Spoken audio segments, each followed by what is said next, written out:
Hello and welcome back to Saint Squad. I'm your host Dylan Sanders of Saints Wire, and yes, I have already listened to the Tyler the Creator album that came out 2 hours ago. Of course you have. I'm Ross Jackson, host of the Locked On Saints podcast. And while it was a big weekend for Tyler Shough, the next few weeks are going to be the real proving ground. John Hendricks, New Orleans football, and I just updated my resume for astronomer.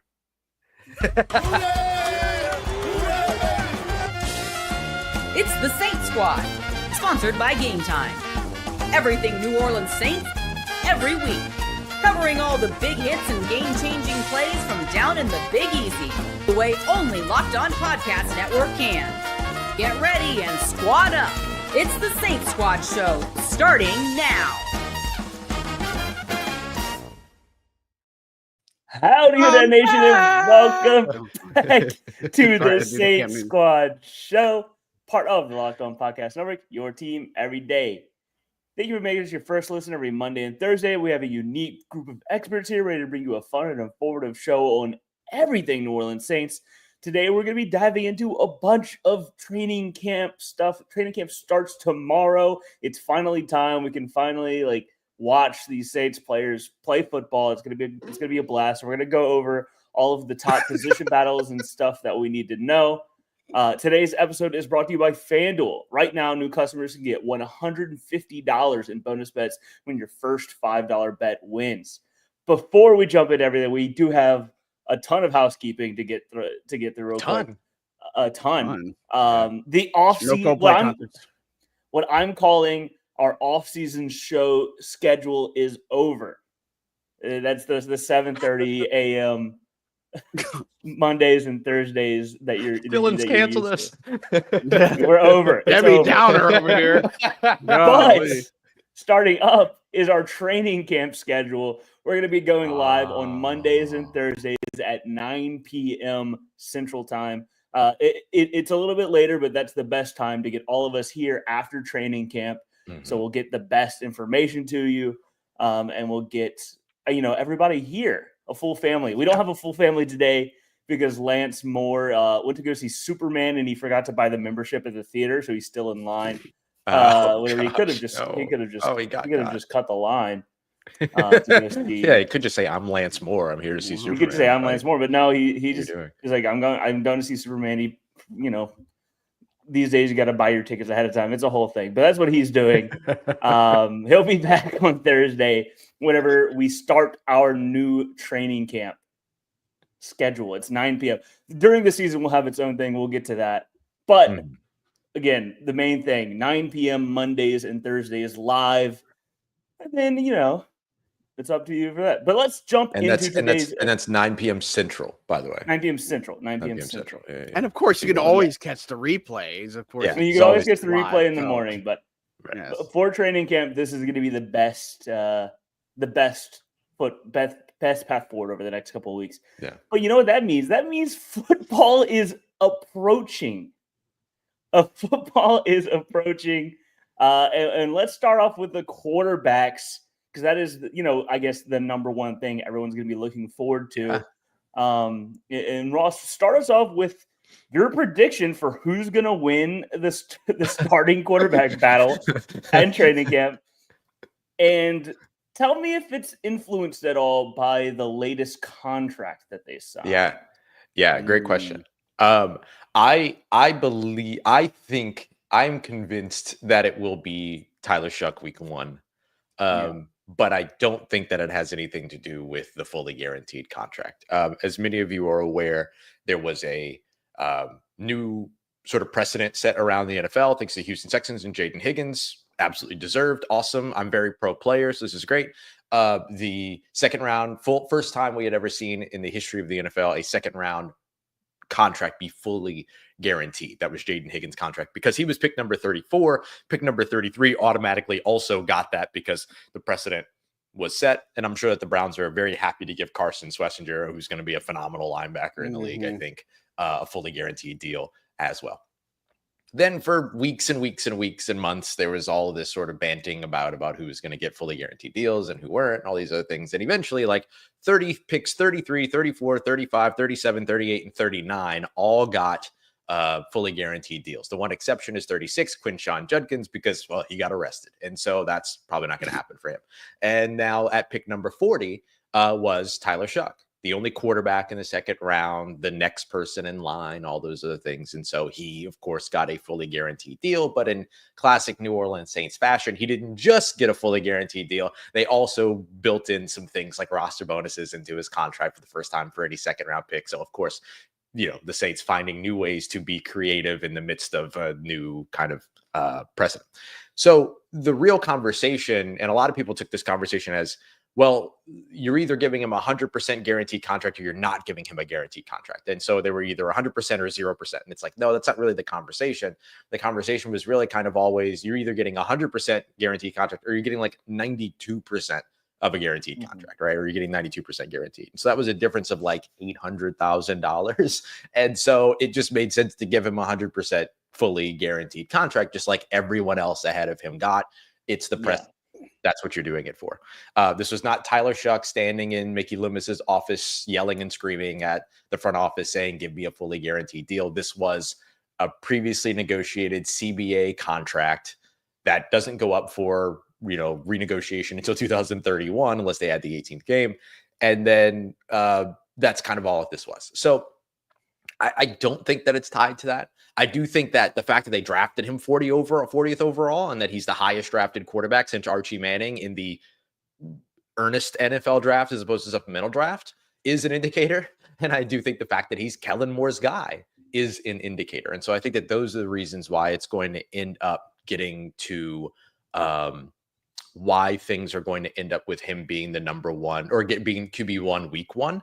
But I do think, though, that that doesn't mean that Spencer Rattler doesn't have a chance. He's just going to have to outperform him. I thought that Spencer Rattler was the better looking quarterback between the two in OTAs and in mandatory camp. But now there's 5 weeks for that, for Tyler Shough and Kellen Moore and all this other stuff to kind of come together and then see how everything goes. And so I'm prepared for Tyler Shough to be the guy, because I don't see why you don't make him the guy unless Spencer Rattler completely outperforms him, in which case you listen to what you see in that case. But that's my expectation. Sorry, long way to say yes, but the contract thing is such a specific deal. Yeah, no, it's all good. And it is, a confusing contract. I'm glad that they got it done before training camp started. So now this quarterback battle can start without any distractions, no holdouts, nothing. They can just, the two guys can take the field and see who can duke it out. John, who is your prediction for the training camp battle winner at quarterback? Yeah, I would say on the contract, everybody's got to remember this is always a yearly thing with the second round picks. So this is not a surprise. And everybody, I guess, saw a post about, oh no, Tyler Shough isn't going to be playing and all this other stuff. Like, golly, people just manufacture drama wherever they can just to get clicks. It's just hilarious. But anyways, I digress. So my answer is not changing. I still believe Spencer Rattler is the starter for this team until he's not. I believe that when it comes to week one right now, that he will be the starter for the Saints. Now, again, I'm with Ross. I think the logic dictates that Tyler Shough was handpicked by Kellen Moore. Kellen Moore absolutely loves Tyler Shough, but he's still a rookie quarterback, and he still has a lot of growing up to do. He still has a lot to learn. And again, I just kind of go back to his comments at the owners' meeting, and go back to this rookie thing with the quarterbacks, that the game really slows down for a year in year two. He saw a lot of good things from Spencer Rattler, as did we. Again, seeing him cook with the first team offense, I think can work really well for him. It'll be fascinating to see, are they going to do this carousel of maybe Tyler Shough's one day with the first team and then Spencer Rattler's with the first team, or they're just going to kind of say, we're going to keep Rattler in there for a little bit, and then we'll look at Tyler Shough. But, look, again, we've made a lot about the veterans, no veterans in the room. We've talked about the coaching staff, Scott Tolzien, Doug Nussmeier, Kellen Moore, all former quarterbacks, right? And so I feel like both of their development is going to be just fine. But training camp, it's live bullets. It's the time where you're going to make mistakes. It's the time where, again, we're going to see Spencer Rattler went 10 of 12. Tyler Shough went 8 of 12. Well, Spencer Rattler is definitely the better quarterback, but y'all got to stop, because again, The numbers, obviously the results are important, but you need to look at the context. And this is why training camp's important for the guys that are actually there to show you and explain to you, like a Ross or other outlets, that, what's the context behind it. Because if it's 10 to 12 and it's all checkdowns, that's not really showing me much, right? Like anybody can do that. Dylan was talking about being quarterback not so long ago. So, I mean, that's right. I feel like Dylan could do the checkdowns, AK. I mean, that's a good one there. But look, I just like what I saw from Rattler last season. I love his confidence. I love his competitiveness. I think that he's going to show a different gear at training camp. And again, I could be completely wrong, but I think this will be a neck and neck battle until we get to the preseason. Then we'll really see who's going to emerge and who has picked up the most. We got to remember the offensive language in this has been simplified a lot. They're taking a lot of elements from past offenses. This is going to be a very big RPO type of offense. I think it benefits both quarterbacks. Like, I guess my thing is, no matter who ends up being starter, I feel really good about that aspect for the team as opposed to last year. Like, if it's still Clint Kubiak, no disrespect, I feel like this would be kind of like a up in the air thing, but I feel like this offense particularly caters to both quarterbacks, but I still got to ride with the Rattler. I feel like he's the hot hand. I feel like he's the guy that's going to come in here and be able to kind of outlast Tyler Shough, but I expect it to be a very, very close battle here. Yeah. I agree with points for both of y'all. I think that it truly is anybody's battle to win.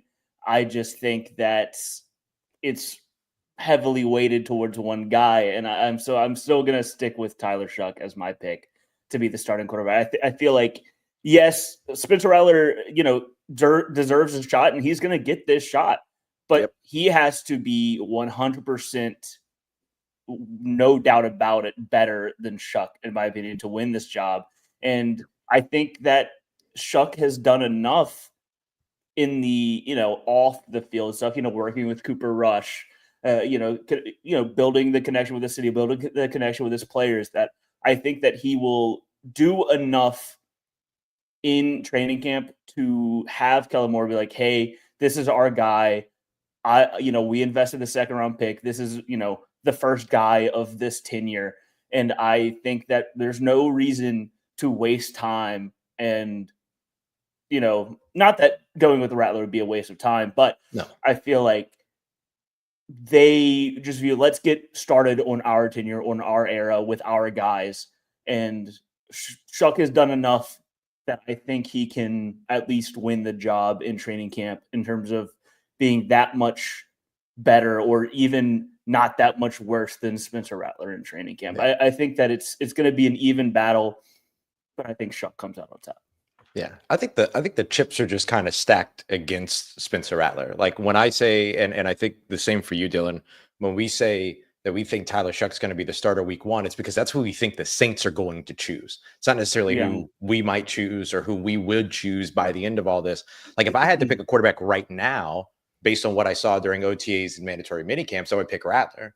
I can't say who I would pick at the end of something we haven't seen yet, but there's a good chance I would still pick Spencer Rattler because he has the year of NFL experience. But I don't know that the Saints are going to look at it the same way.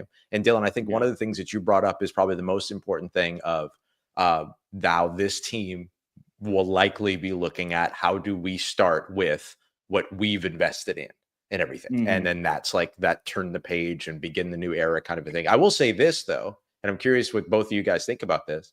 I think no matter who starts week 1, we see both quarterbacks in 2020. Oh, yeah.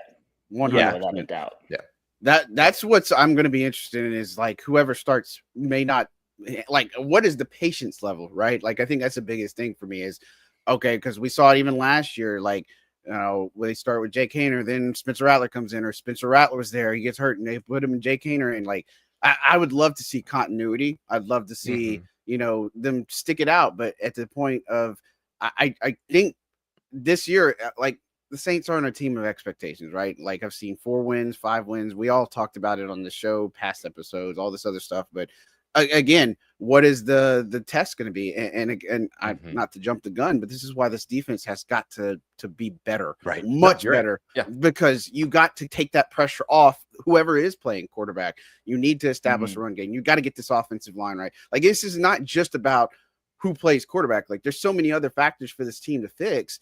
But again, I just feel like at some point, whether it be injury or they need a spark or something else happens, we will see both quarterbacks at some point this season. Now, if it is one quarterback all 17 games, I'd be really surprised and shocked at that. But it's like I said, the best case scenario for the Saints is to come out with two really good quarterbacks out of this, and that's all I'm hoping for, is that you get both of these quarterbacks playing gangbusters in this competition. And it's so hard and so neck and neck, kind of like last year, the kicking competition between Blake Grupe and Charlie Smith. Like, you knew Grupe was going to end up getting it, but Charlie Smith, man, you feel really good about him going into the future, if you will. And I hope the Saints are in that same boat too. Yeah, I think that if there was one quarterback to start all 17 games, it would be Tyler Shough, and that's why I think that he'll start week 1. I don't see a world in which this coaching staff just doesn't, at least throw Shough out there at some point. And I just think that at this point, and honestly, I might just say, hey, I just go with your guy first, see what you have, see what you want, and I think Shuck's going to do it. So for whoever makes it at quarterback, these guys are going to have people to throw it to. So coming up next, we're going to go with who's going to make the roster at wide receiver.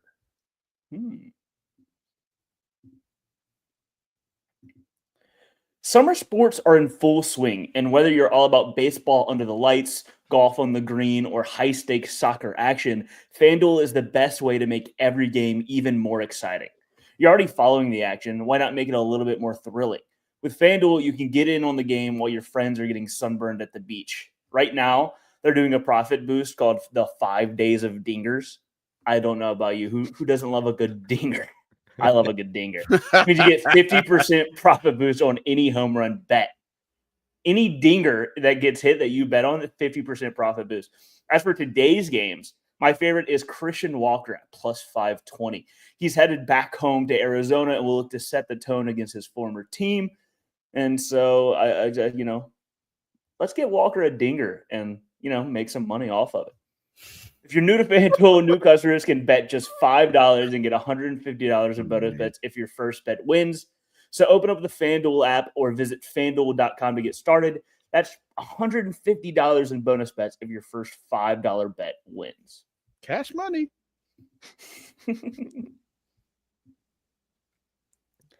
Jumping back into it for us today, we're going to go with, we started with quarterbacks. Who are they going to throw the ball to? And we're going to see who makes the roster, opening day roster, out of training camp at wide receiver. I think there are 3 guys that I would say are surefire locks.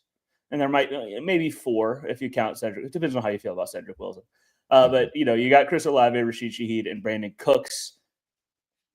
Outside of that, those 3 are locks. John, who else do you have making the roster at wide receiver?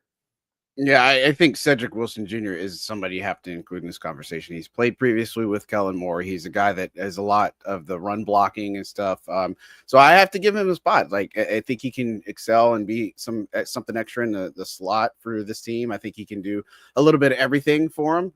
And look, he's a veteran, kind of like the old one of the old guys in that room, right? And so is Cooks, but again, they need that experience in there for sure. The next one, I'd have to look at Dante Pettis. I feel like this veteran team, if you're going to go with Tyler Shough or Spencer Rattler, I want veterans kind of and on that aspect. I want that mix, right? And it's tough because I think they're going to keep 6 receivers. Of course, we don't know if they'll end up having more because of the practice squad. And so I would keep 6. I think Bub Means makes a push here. I think Bub Means would probably get that other spot for me. I think that, he's going to show some of the chemistry he had with Spencer Rattler last year. I think he's going to show some stuff that we just haven't seen. He's healed. He's healthy. I think that's a big deal for him as well. And it leaves guys like Mason Tipton, Kevin Austin Jr. off the roster, and and some of these other new ones that have come along. And so, again, I feel like we know the first 3. I feel like probably know the other couple. And Pettis has special teams experience too. That's going to bode well for him. Phil Galliano still is, peaking up from where Darren Rizzi was, and so I think he gives obviously upside as a returner, which is going to be big for him. And look, I said the sleeper too. Keep an eye on Donovan Peoples-Jones. I feel like he can be somebody that could sneak into that conversation. I feel like him and Dante Pettis could be interchangeable. But if you had to ask me right now where I'm making my predictions, it'd be the three we talked about: Cedric Wilson Jr., Bub Means, and then Dante Pettis. I like that. I dig that. I'm gonna go with Rashid Shaheed, Brandon Cooks, Chris Olave. Those are the three, and then after that, I'm gonna stick with Cedric Wilson. And I'm going to go my other two a little bit. I'm going to go what do I want to do? Mason Tipton and Donovan Peoples-Jones are going to be my other two. I just think that I think Donovan Peoples-Jones gets onto this roster off of having a little bit of NFL experience. Great story, great comeback. And just I'm thinking of who can be useful the most. I think that Donovan Peoples-Jones can do a lot, both in the receiving game and in the run game as a blocker, and having someone with that experience, someone with that versatility, that's the perfect kind of thing that you want out of a fifth or sixth receiver on a roster. So you have that, and then I have Mason Tipton as the other guy that sneaks in. I think that he's going to have a good training camp, build off of what he showed last year, and make that jump to get onto the roster. But if it's not him, I was flipping between him or Dante Pettis because of the special teams versatility. So that's my say. The three: Cedric Wilson, Donovan Peoples-Jones, and Mason Tipton. Yeah. Ross Tipton was hot in training camp last year. Really him and Rattler had some good chemistry going. He caught a lot of the deep balls and stuff. The only thing that hurt him was the injury. And again, they hung on to him and stuff. But if he can get past the injuries and stuff, and he can showcase some of what he did last year. I mean, Lance Moore has talked about it on our show that, he's got some good speed to him, and you want some speed in this Kellen Moore offense. So I don't think that Mason Tipton is a bad pick. He's got to show it. He's got to actually outwork, just like, Spencer Rattler has to hold on to a job. Mason Tipton has got to outwork the other guys. And I don't know. It's going to be tough for him. Yeah. I go with the same top three, of course. Chris Olave, Rashid Shaheed, Brandon Cooks. Then I go Cedric Wilson Jr. You need a slot guy. The last time that Cedric Wilson Jr. was with Kellen Moore, he played 90% of his snaps from the slot. So I think he's a good fit there. And gives you the veteran presence, like John mentioned before. Then I'm going to keep six. And so I'm going Donovan Peoples-Jones and Bub Means. That's kind of the right way that I'm going. I figure you've got three speed guys at the top. You want three of your bigger bodies to fill out the rest of the roster or fill out the rest of the position group.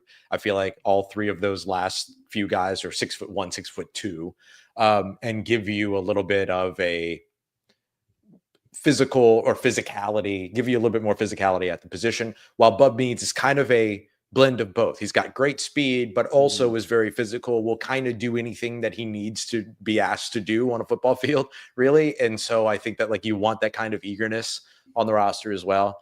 And then I think guys like, Dante Pettis and maybe even Kevin Austin Jr. and potentially, of course, Mason Tipton, are shoo-ins for the practice squad. However many they keep on the practice squad, usually kind of two-ish.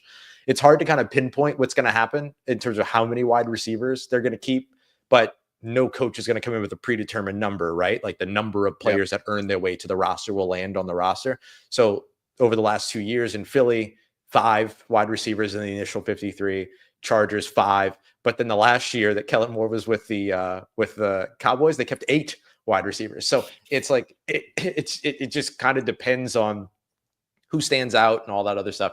I am curious about where the extra roster spot of not having a fullback now goes, because it doesn't necessarily have to go to the running back, doesn't necessarily have to go to the offense at all. But those are the 6 that I'll go with. I'll go with Olave, Shaheed, Cooks, and then the rest of the guys to fill out the room: Wilson, Donovan Peoples-Jones, and Bub Means.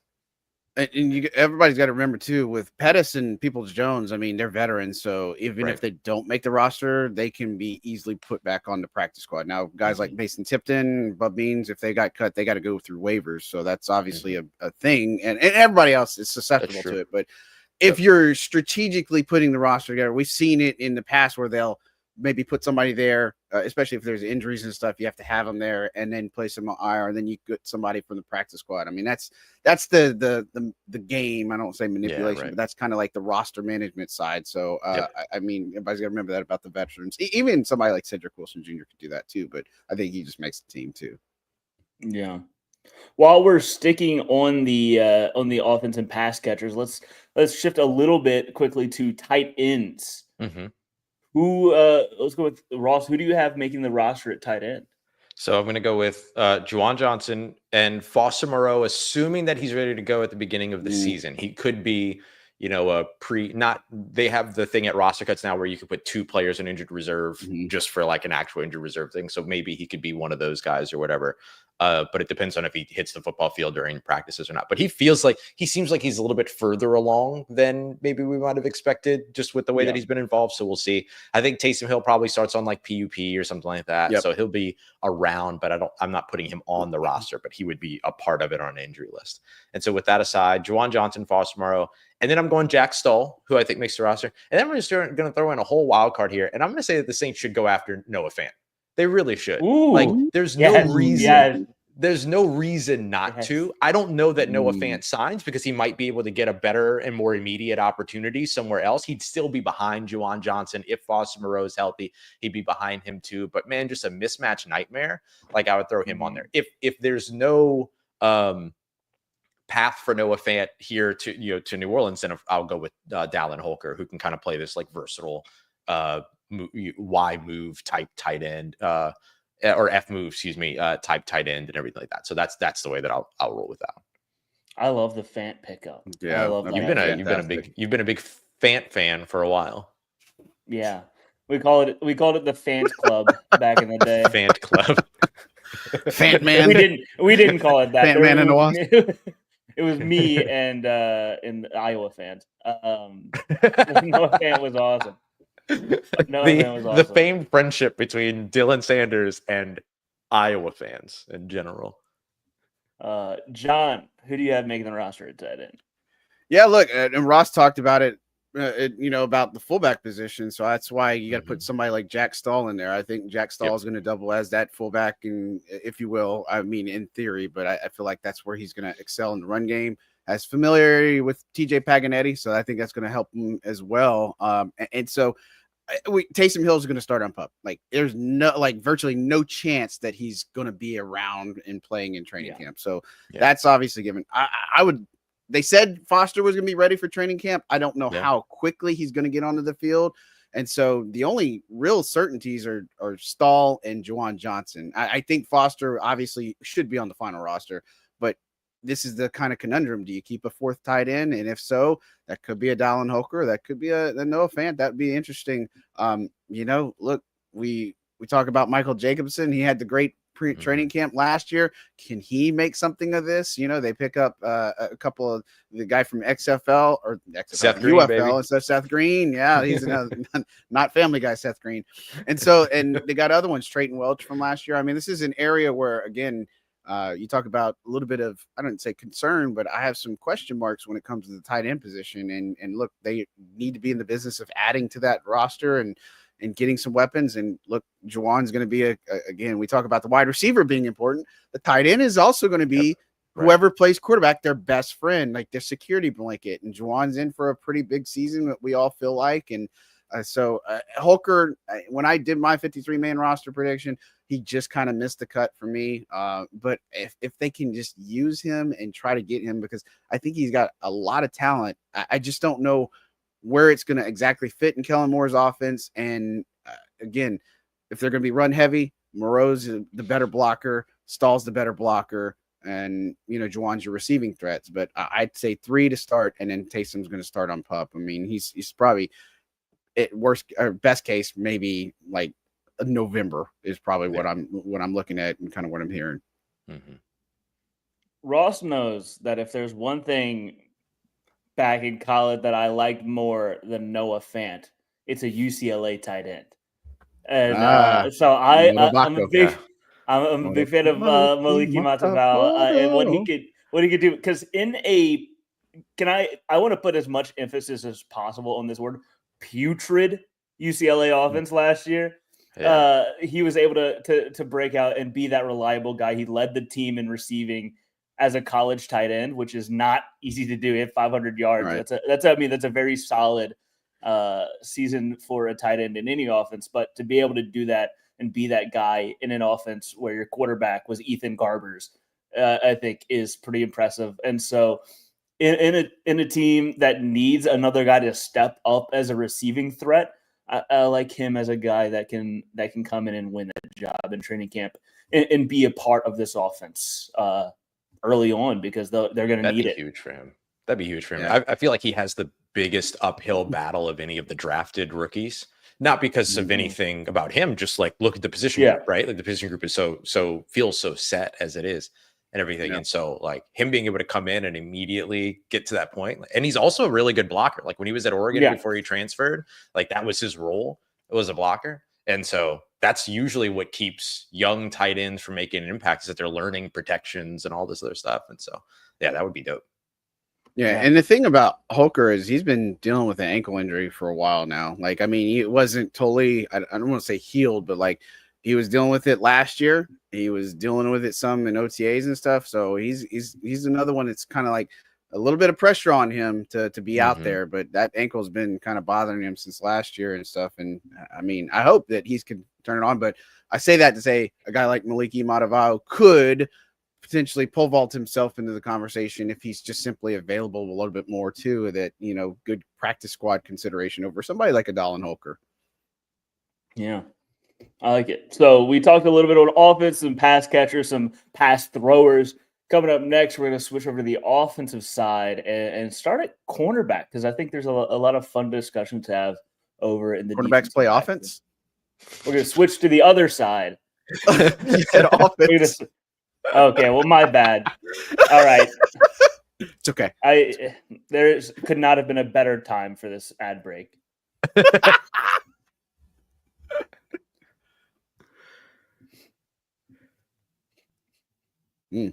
This is an ad for Betterhelp. Workplace stress is at an all-time high. 61% of the global workforce is reporting higher than normal stress levels. I mean, look at who I have to deal with on a day-to-day basis. This summer is the perfect time to take small steps to focus on your wellness and manage the challenges that come with your work day. Of course, most of us can't just quit our jobs and take endless vacations, but we can start small, whether it's getting outside for a few minutes, adding movement into your day, or talking to someone who can help you navigate life's challenges. That's where BetterHelp comes in.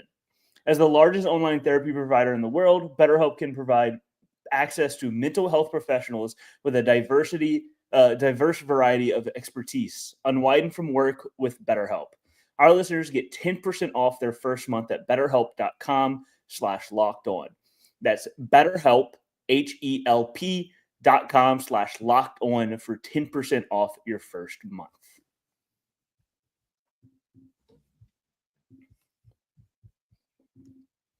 Jumping back in, let's get to the defensive side of the ball and start the cornerback. And we're going to expand this a little bit because I want to know, John, not only who's making the roster at cornerback, but who wins the starting jobs at cornerback in training camp, because I feel like it's still kind of a question. Yeah, I mean, it is. Again, and there's obviously some mystery there. Do they add to the position? But if we're going off of right now, Alante is the lock, right? I mean, Alante as of right now is cornerback 1. Kool-Aid, I'm putting him on the outside opposite of him. I think he's cornerback 2. Now, outside of that, Quincy Riley, and then you have Isaac Yadam. I think those are the other 2 constants that I would say. Now, then it's where it gets interesting, because you're looking at either somebody like a Rajon Wright, a Rico Payton potentially, or that other person that could be added. And so I have to go with Team Rico. I think he's going to end up being that guy just because of his special teams expertise. And then he could show that he plays good outside corner as well. But, if you're looking at how it looks week 1 as of this point, I'm going to probably go with that it's Alante and Kool-Aid on the outside. When Alante goes in the slot, as of right now, I think I'd go Ike Yadam potentially being on the outside. Not that Quincy Riley can't, but he's got some catching up to do, and he's also going to have some pain points, I guess, as a rookie, if you will. But unless they add to the position, that's where I would probably lean to. But again, don't sleep on Rico Payton. I think he could potentially make this a little bit interesting. I would really be interested to see if he could jump over Yadam or Quincy Riley. Not that I'm saying that, but I just would like to see Rico Payton kind of build off of what he did last year in the preseason and stuff, and then maybe make something of himself. Yeah, I like it. Ross, who you got starting, and who do you have on the roster at cornerback? Yeah, same 5 on the roster for me that John had. Kool-Aid, Alante, and then going Yadam, Rico Payton, and then of course Quincy Riley. I feel like going a little counterculture here, and so I'll say that Quincy Riley starts on the outside, opposite Kool-Aid McKinstry in the nickel sets. But John's absolutely right. He's got catching up to do after he missed some on-field time during mini camp, during OTAs and everything like that. So he's got to be able to kind of make up for that as well. The big thing, though, is that he is a ball hawk. 15 interceptions over the course of his time in college. He was the interception leader amongst his entire class of cornerbacks in 2025. 54 pass breakups over his time as well. And so I just think that, like, you look at that ball production, and that's something that the Saints don't have or didn't have towards the end of last season, right? 11 turnovers in the first 9 games, 8 games that they forced, takeaways, only 3 to close out the season. Everything, the rest of the second half of the season on the way there, basically post Dennis Allen, if you will, BDA or at ADA. And so, like, it's just like one of those things where it's just like, okay, what is this defense missing and who can provide it? And Quincy Riley comes in immediately with a resume that says that he can take the football away. And I think that that's something that this Brandon Staley defense is going to be looking for. And so I think that that's why I have Quincy Riley lined up right now to be like the surprise starter opposite Kool-Aid McKinstry in nickel sets. When it's in base and you've only got 2 corners on the field, then it's Alante and Kool-Aid. But like John said, once you go into those nickel sets, Kool-Aid moves in the slot, and then somebody goes outside opposite Kool-Aid. Alante goes in the slot and somebody goes outside opposite Kool-Aid. And I think that person's going to be Quincy Riley. I do think you only need to keep 5 corners this year because you have other guys that can play in the slot and that can help you out. You're looking at guys like Terrell Edmonds, as well as Ugo Amadi, and even Jordan Howden, who all kind of have a little bit of positional versatility in the safety room. So I don't think you have to overbuild that cornerback room. You can get other guys to your practice squad. Yeah, I like that. I think all of us have the same rooms. Mm-hmm. I mean, I'll give a shout out to a guy that I think can make a push. This guy I've talked about a couple of times. We've sung his praise. Rajon Wright. I want to give a guy that I think has the ability, and a guy I'd like to make a push. Maybe be that fan favorite guy that doesn't quite make it, but sticks on the practice squad again. And we'll get. I think he'll play at some point this year. Yep. If he sticks on the practice squad, but maybe not right away. And we.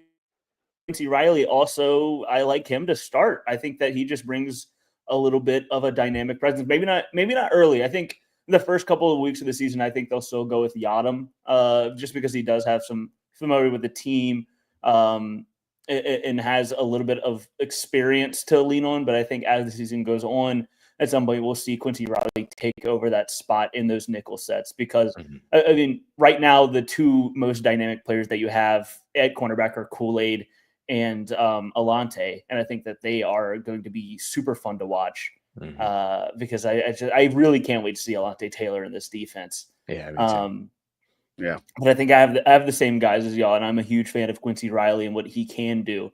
And I really think that he does have a shot to win it out of training camp. I just don't know if he will. Yeah. And the only wild card here, I'd say, as of the foreseeable future, is Asante Samuel Jr. I mean, that's if he gets here, then I think that changes the landscape of the room a little bit. And again, it depends on where Quincy Riley is at when it comes to healing from his injury and stuff. Do they need to make a move there? Do they get what they need? And of course, we know injuries are part of the game, right? Like, nobody wants to see anybody go down, but that is something that happens. Hamstring, soft tissue. Hopefully this is where Ted Rath comes into play a little bit, and they're smart about how they use some of these. They're going to be starting off in Metairie. Last year they were starting off in California, and all the soft tissue injuries came. I think what Ross practices are only like an hour and some change, hour and a half to start, and then they start building upon that. So it'll be interesting to see. But again, Samuel Jr. is the only wild card I see that could really mix up the room a little bit. But there's always those guys that, you'll see a little bit more in training camp that could push, at least for a practice squad consideration. But I mean, I don't think this is a big guess on who actually the 5 guys would be at corner. Yeah, I'll be honest. I think if you sign Asante Samuel Jr., you keep a 6th corner, right? Because I think the other thing we got to acknowledge about Rico Payton is that he's going to be the other gunner opposite JT Gray. Like, he's a phenomenal gunner on special teams. Like, he's going to earn his role on that roster, whether it's through defense or through special teams. And so one way or another, I think he ends up on there for sure.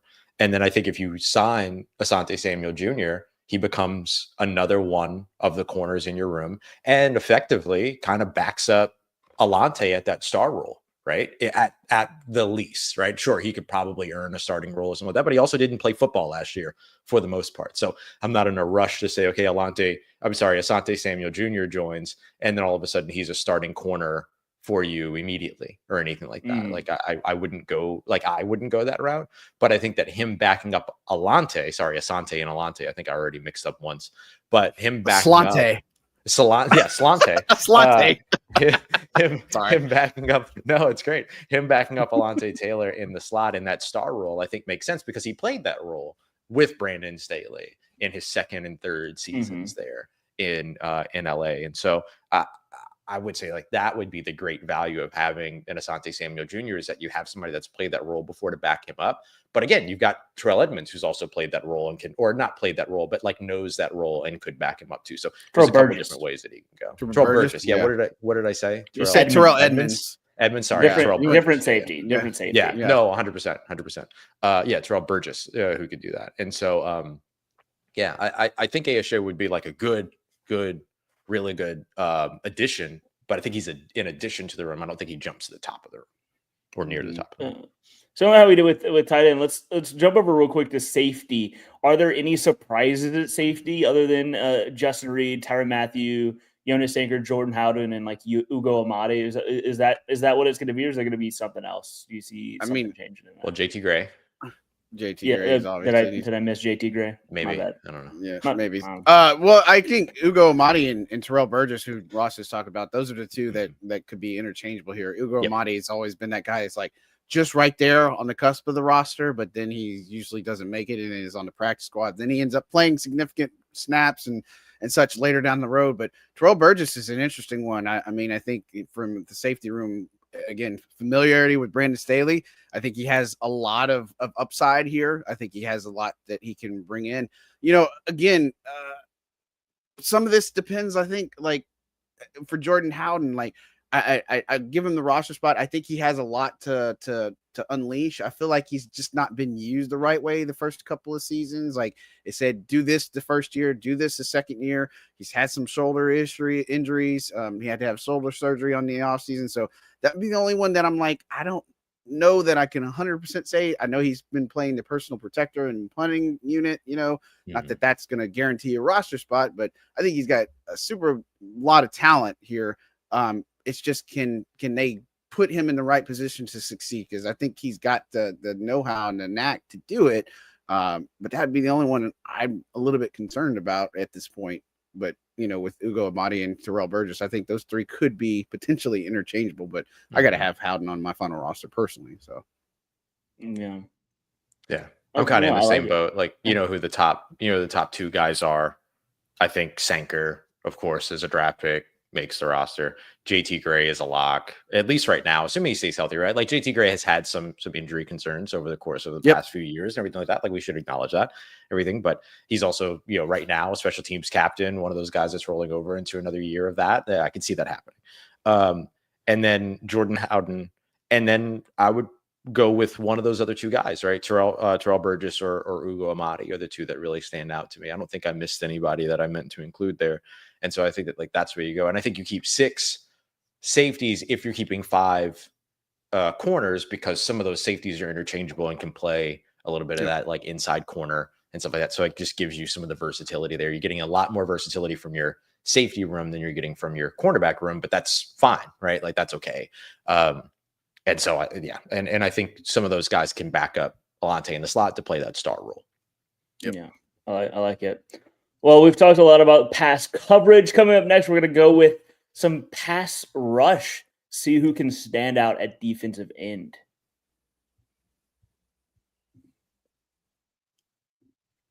Guys, you've probably heard of Viagra or Cialis. Maybe you've even tried them. But if you're looking for something beyond the usual pill, it's time to be Rugiet Ready. Rugiet Ready is a next-gen prescription treatment designed to amplify arousal in the brain and boost blood flow. Unlike the usual pills that can take hours. We all know how they can take hours. Isn't that right? Rugiet's 3-in-1 formula dissolves under your tongue and kicks in fast on average in 15 minutes. Effects can last up to 36 hours, so you can stay confident and in control when the moment is right. So if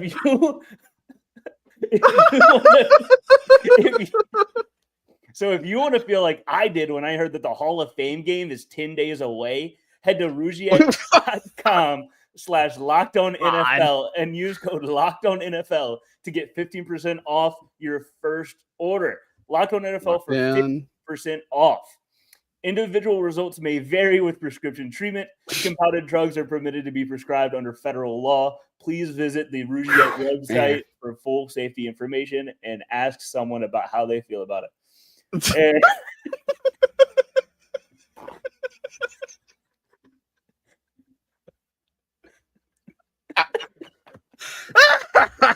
Man, they had to Ross 30 like that. Woo, man, if y'all not watching, I'm sorry.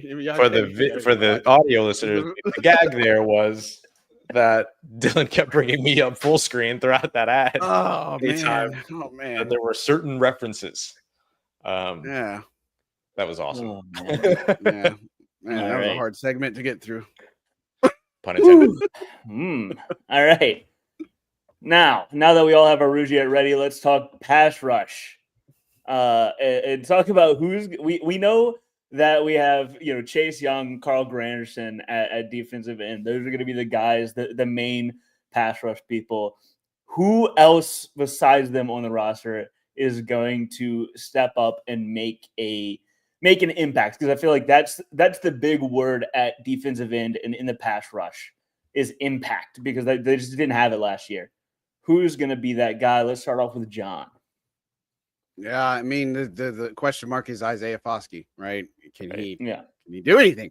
I remember talking to him early on in OTAs and stuff, and talking about how giddy he was because this defense is what suits him. This type of pass rush is what suits him. It said he takes him back to being in school and being in college and such. And so, will it work for him? I don't know, but at this point, it's been interesting because I feel like we talk about players who needed a fresh start, players who come in here. We talk about it so much with the Dennis Allen regime, guys like Kendre Miller. Isaiah Foskey is one of those guys. He's got the blank slate, fresh start. Got Bo Davis as his coach. He's got Jay Rodgers as his edge coach. I think it's just one of those go out and play football and forget about what all the noise is and what's happened in the past. This is where I would say for Isaiah Foskey, I think he's the guy that ends up being there, but he's got to show it and he's got to be able to stay consistent. The only other one that I'd look at is Chris Rumpf. I think he's obviously somebody that we look at here. You can look at Fadil Diggs. I think he's somebody that needs to kind of maybe a sleeper, if you will. But again, I only chose 4. Because of somebody like a Jonah Williams, which I'm jumping the gun on defensive tackle because I think they can use him inside and out. But as of right now, the extra guy is Isaiah Foskey. I think he can hit another gear, another level with the right coaching, and then just go and play out there without having to think about it too much. Call me crazy. I probably have. I've been taking a lot of medicine lately, I guess, if you will. But, I feel like Isaiah Foskey can at least be something in this rotation. I'm not saying he's going to be something crazy and get the sack number. I just think he can be something more than just a body who just hasn't lived up to the expectations. Yeah. Ross, this is a tough Ross, position it's coming to you. It's super tough. It's a tough position. I mean, because I don't think it's a hard position to figure it out. Yeah. Right. I don't think that they did enough at this position. I don't think that they could do enough at this position, if I'm being entirely honest. I mean, outside of the draft, like maybe go for edge rusher earlier than they did, but I do think they got an underrated guy in Fadil Diggs. And so I'll throw him into the conversation too, along with the top 3 guys. And then, I think you're hoping that Isaiah Foskey gets back into this, like this style of defense, which is what made him the all-time sack leader at one of the most storied college football franchises at Notre Dame, right? 187 years of history or whatever it is at that school. And so, can you get him back to producing at that level? I think it's hard to get anybody to buy in on it without seeing it is the thing. Sure, but there's certainly a possibility that it gets there. So I'm with John. I think that Foskey gets there, but I think that they need somebody else just in case either like the consistency's not there or there's more need and everything like that. So I think Fadil Diggs is somebody I would throw in. His time at Texas A&M, he was a strong player. Then he transfers over to Syracuse, follows Elijah Robinson over there. Elijah Robinson is one of the better defensive line developers in college football. The other great defensive line developer in college football is now the Saints defensive line coach in Bo Davis. So that's good news for New Orleans. And so I think I would probably put Fadil Diggs in the conversation too. And then I would watch out for Jasheem Davis as somebody in the practice squad who could potentially contribute further. But I really think that this is a position that sees a lot of action next offseason. I think that's true for the entire defensive line, that we see a lot of change in action here next offseason. It's probably the position group that I am like looking at and going, okay, they didn't do as much as I guess they did everything that they could. There's no doubt about that. But like, I think they could have, they could be in a better position with this line with greater investment, earlier draft picks, whatever it might have been. But this is where they are. So I'll go with the top three guys in Chase Young, Carl Granderson, Cam Jordan, and then I'll go Isaiah Foskey and Fadil Diggs, and then see what Jasheem Davis develops into on the practice squad. Yeah, they will be drafting a pass rusher in the first round next year. It feels like it. Like it's not a quarterback. Yeah. Yeah. Well, I hope not. Pass rusher, you gotta have someone. Yeah. I'll just give some numbers on Fadil Diggs because I do like him as a guy. 42 total pressures in 270 pass rush snaps last year. That's a solid rate, about 6 at the time. That was his first real year of getting a lot of playing time. He was more of rotational at Texas A&M. He still had about 50 between his last two years at Texas A&M.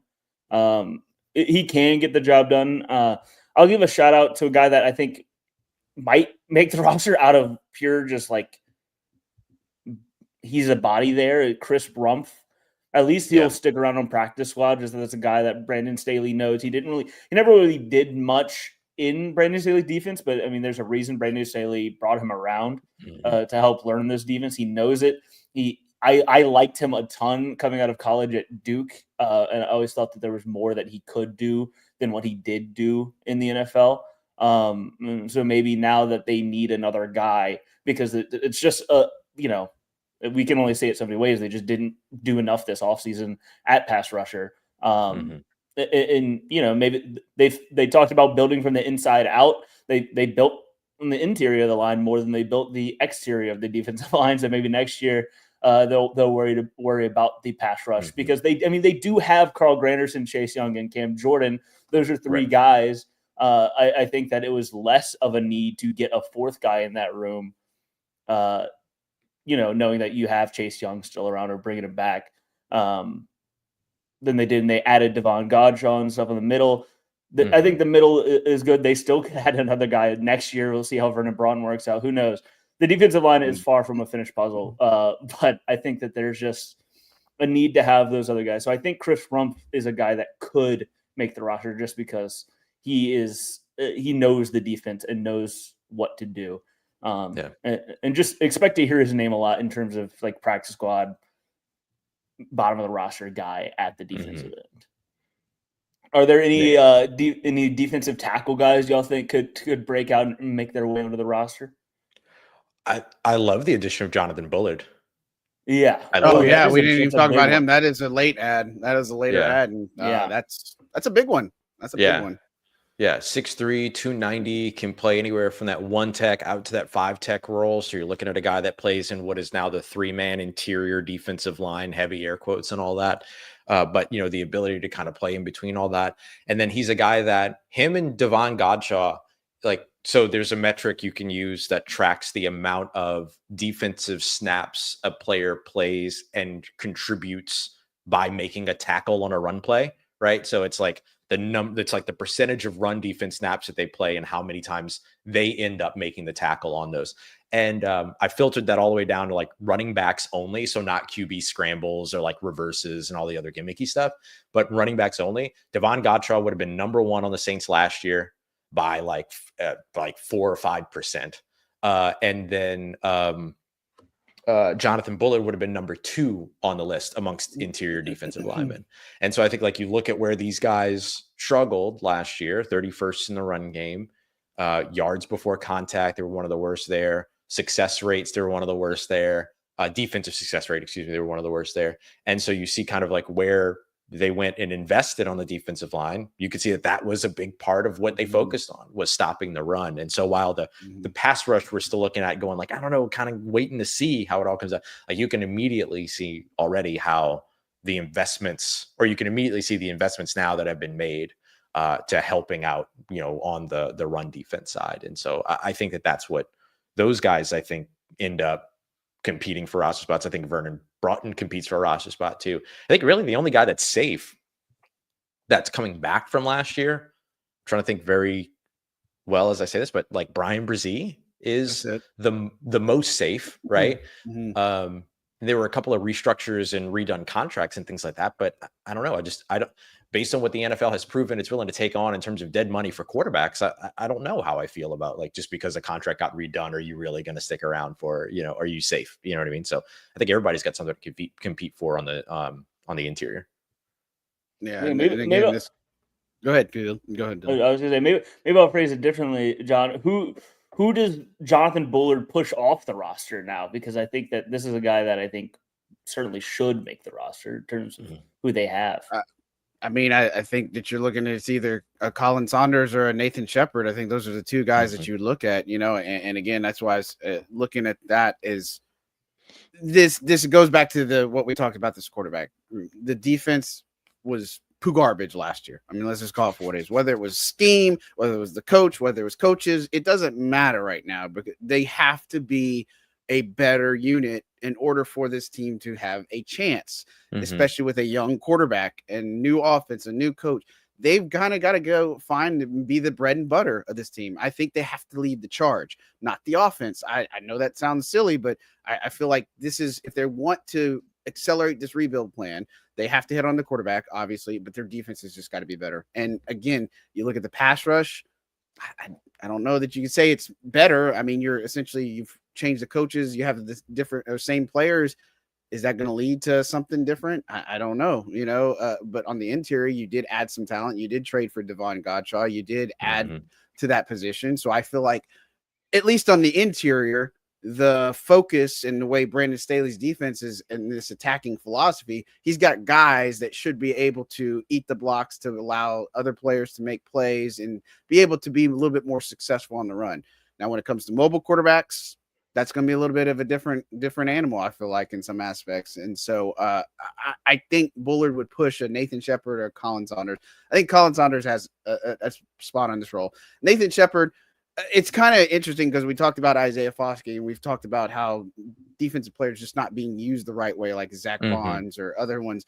I think Foskey's another one. I think Nathan Shepard's another one. He's better suited for a 3-4. It's just like, I think Colin Saunders, I mean, I know he's played in the 4-3, but a lot, but I think he can be better suited for this 3-4 in a lot of ways and do a little bit different, line up a little bit differently on the line and such. But Bullard, man, he's a dog, man. And I feel like he could be that guy that pushes one of those other veterans off the roster. And, Shepard's the one who got the extension. Saunders is here on his third year of the deal. And, if I'm anybody, I don't feel safe. And again, I talked about Jonah Williams. You can use him on the exterior, but you can also use him on the interior. So Jonah Williams is another one. You got to get your best guys on that interior. And I don't think anybody's safe on that one. It's a crazy problem. And we didn't even talk about Christian Boyd. I think he's somebody that can benefit from this new scheme change. So they're pretty, at least on paper, pretty loaded at that interior position. But man, it's going to be tough when it comes down to it, because there's going to be, and then didn't mention John Ridgway III, who they traded for. They've got a lot of talent in that room. Does it come together? I hope, because they need this defense to stop the run in a running first type of league, if you will. Yeah. I hope that you can come together on Thursday night at 9 p.m. for our next episode of Saints Squad. Just a reminder, we are switching death to the off-season schedule. It's bring your Rugiet to it. It's preseason time now. Training camp is starting. We're switching to 9 p.m. Central Time on Mondays and Thursdays. Thank you for listening to the Saints Squad show. You can check out me, Ross, and John on our socials for the latest. And why don't you tweet at Lance Moore and ask him what he thought about Superman. We'll be right back here on Thursday for more Saints football. And remember, that's at 9 p.m. Central. Late nights.